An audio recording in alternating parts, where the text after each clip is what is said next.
అమ్మగారి కోపం ఎంతసేపు ఉంటది? ఒరిగడ్డి మంట లెక్కన భగ్గుమంటది, తీరంతలో చూస్తున్నారిపోదు. ఏడవకుండా చిన్నబాబు, ఏడవకుండా.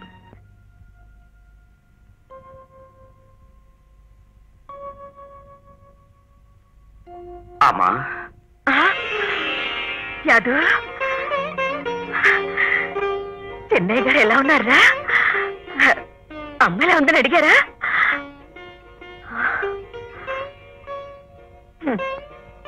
నేను చచ్చానో బ్రతికానో కూడా అడగలేదా?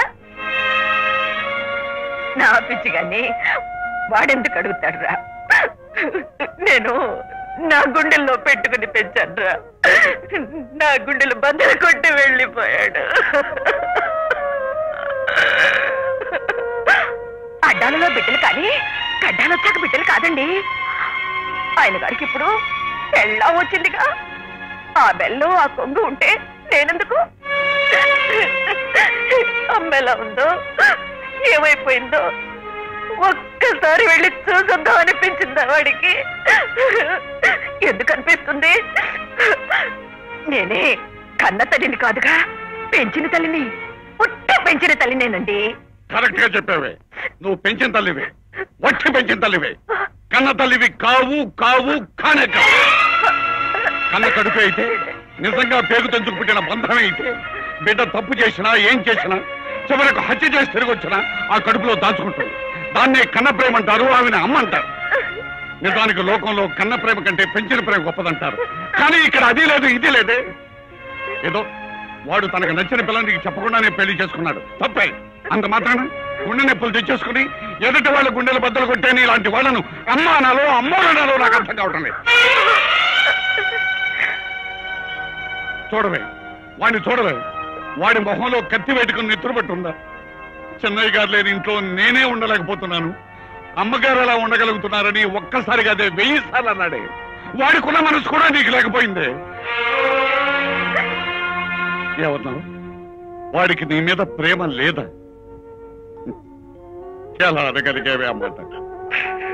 నువ్వు హాస్పిటల్లో ఉన్నప్పుడు వాడు ఎంత విలవిల్లాడిపోయాడో, నీకు ఎన్ని సేవలు చేశాడు. మా అమ్మ క్షేమంగా ఉండాలని ఎన్ని దేవుళ్ళకు మొక్కుకున్నాడు. హాస్పిటల్లో నీకు స్పృహ రాగానే వాడు నీకంట పడకూడదని హాస్పిటల్ నుంచి నిర్దాక్షిణ్యంగా బయటకు గెంటేశాడు. నీటిలోంచి బయటపడేసిన చేపపిల్లలాగా వాడెంత గిలగిల కొట్టుకున్నాడు నీకేం తెలుసే. ఎంతసేపు నీ అభిమానం, నీ పిచ్చి ప్రేమ, నీ చెప్పు చేతల్లో ఉండాలనుకోవడమే తప్ప వాడి ఇష్టాయిష్టాల గురించి ఒక్కసారైనా ఆలోచించావా? లేదు. ఎందుకంటే నువ్వు వాడి కన్న తల్లివి కాదు.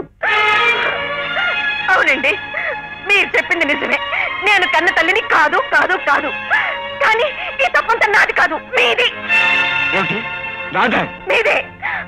మీరు కన్న తండ్రి కాదు కనుకే ఇన్నాళ్ళు చేతులు కట్టుకుని నోరు మూసుకుని కూర్చున్నారు. ఇదే నిజమైన తండ్రి అయితే అమ్మగారిని కూడా చూడకుండా ఇయ్యర 4 తగిలించి చిన్నయ్య గారు దాన్ని తీసుకుపోయేటోళ్ళు. అమ్మగారిని కొట్టాలా? ఎందుకంటే వాడి మీద విరుచుకుపడతారు. వాడు చెప్పిందే నిజం. ఏమిటా నిజం? ఇక మీదట వాదనలు అనవసరం. ఈ క్షణమే నా కొడుకుని కోడల్ని నేను చూడాలి. అలాగే చూద్దుకని నువ్వు ఆవేశపడకు. మళ్ళీ నీ గుండె రేపు వచ్చిందంటే ఇంకొక క్షణం ఆలస్యం చేస్తే అదే జరుగుతుంది. ముందు పదండి. అలాగే నేను తీసుకెళ్తాను, నువ్వు ఆవేశపడకు. అదయ్య ప్రయాణానికి ఏర్పరిచి.